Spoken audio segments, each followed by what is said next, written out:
Archangel Michael, the Prince of Light, and Lucifer, the Prince of Darkness, locked in battle for all eternity over the fate of mankind, or so we've been told.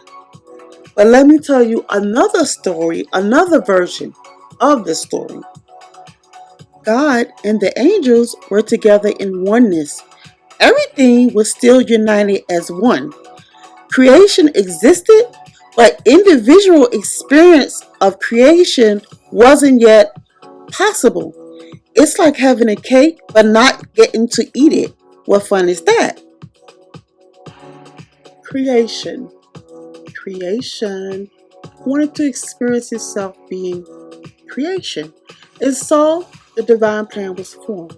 Some of the angels would enter into a dream where they would pretend to be outside the oneness so they could participate in the unique aspects of the oneness.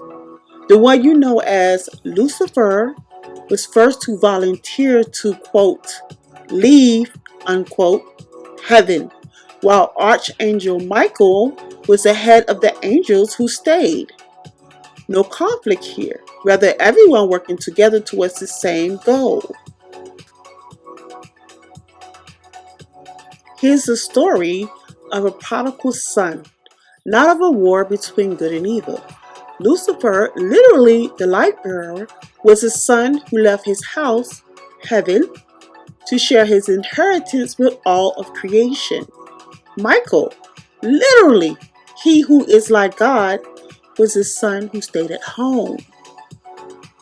Note how the people judged the son who left for spending all his inheritance while the father was overjoyed.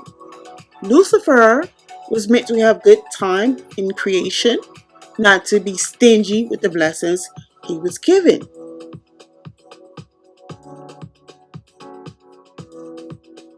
Let's continue. When the prodigal son returned, the Father / God / universe / ethers / source gave him the other son's inheritance as well. What would be the point of leaving it with Michael anyway if he's not going to do anything with it? Not that Michael minded at all. He already was creation. Michael is creation. Lucifer is the experience of creation. Of course, if you're here experiencing creation, how can you be outside of creation? You can't. So you are creation experiencing itself, and hence Lucifer is Michael, and Michael is Lucifer, two aspects of the same oneness, and you're not separate from this, which means both aspects are within you as well. Now, speaking of you, how did you get to be here? How did you get to the so-called lower realms? We were born of oneness, so how did humanity get to be separated from God?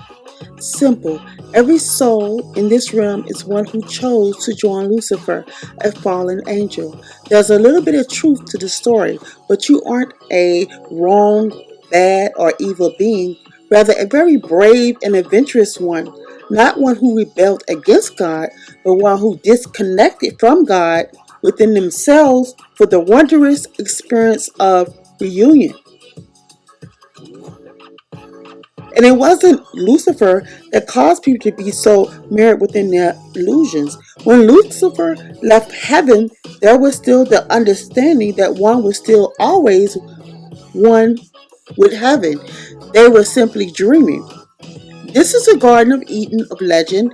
It wasn't until humanity lost the violet flame and couldn't effectively cleanse the lower vibrational energies that things started really getting messed up. Then the angels forgot they were even angels and started doing weird stuff.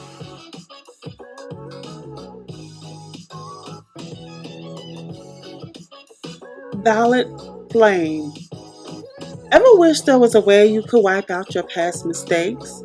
While you can't go back in time, the violet flame has the power to erase or transmute the cause, the effect, and even a memory of our past mistakes. Transmutation means to change, to alter in form, appearance, or nature. The violet flame changes negative energy into positive energy, darkness into light, faith into opportunity. The flame also erases the resultant bad karma of our mistakes. The violet flame works by changing vibrations. In physics, vibration is the speed of oscillation, the speed at which something moves back and forth. On the atomic level, vibration can be understood to be the speed at which electrons orbit around the nucleus of the atom. The violet flame works by changing vibrations on this level. Atoms are mostly empty space. The empty space between the nucleus and electrons is where negative energy and karma can become stuck. When the atoms in our bodies and auras become clogged with this negativity, the electrons twirl slower and slower, and we begin to resonate more with negativity and less with light. We have a lower vibration and become less spiritual. The violet flame transmutes this negative energy. It does not simply surround and remove the energy, but transforms it into light. Because there is less density within the atom, the electrons twirl faster and faster, thereby raising your vibration. When you have a higher vibration, there's more spiritual energy in your body. Acupuncturists know that optimum health comes when the spiritual energy flows freely throughout the body. The violet flame frees up this energy and re-establish harmony and equilibrium, propelling you into a more spiritual state of being.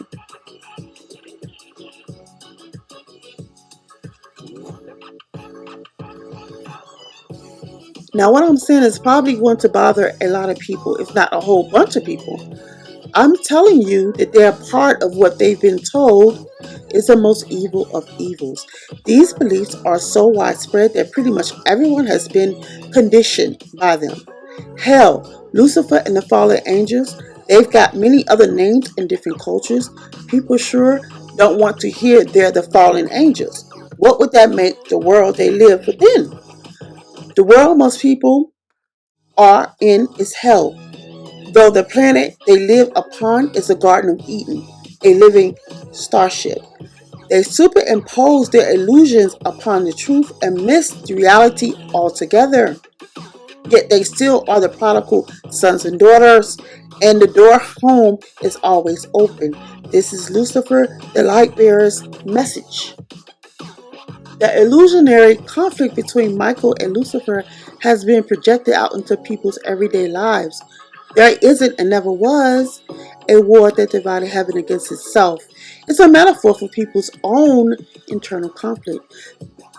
The angels came to the manifest to enjoy it, yet religion teaches us this realm is ruled by evil, and the whole point of us being here is to escape to heaven. This creates a dualistic illusions of two paths. One of the wicked who indulge themselves in physical pleasures, and one of the righteous who deny physical pleasures, believing they get some reward in heaven. Both of these so-called spiritual paths just lead around in circles. Buddha shared this over 2,000 years ago, yet people still don't quite get it. There aren't two paths, there's only the one you're walking, and when you learn to enjoy it, you won't need to wait for some reward in heaven. You will have brought heaven here to earth through your own joy. Dividing Lucifer and Michael creates conflict within your own being and separates heaven and earth. Letting go of the conflict unites Lucifer and Michael and creates heaven on earth. Lucifer never left heaven, and neither did you. You simply forgot that reality of this whole situation in heaven was hidden behind the lie of a separation reinforced through twisted, superstitious mythologies.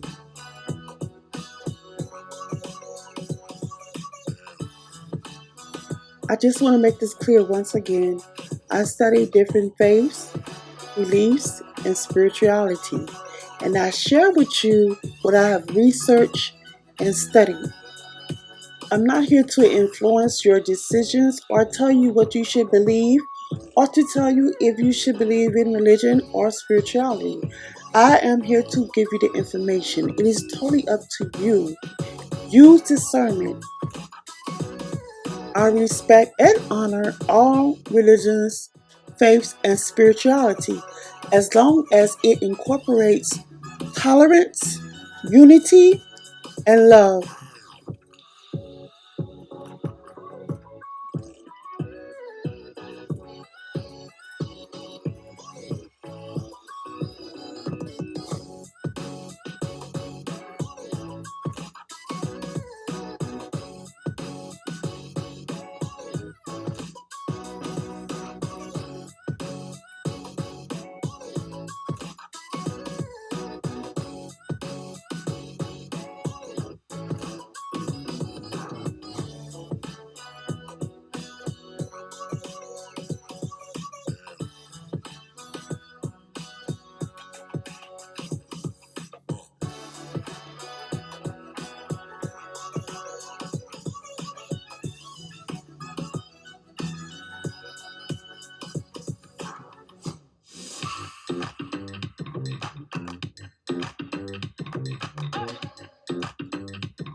Shout out and credit goes to Buddha's teachings and era of light.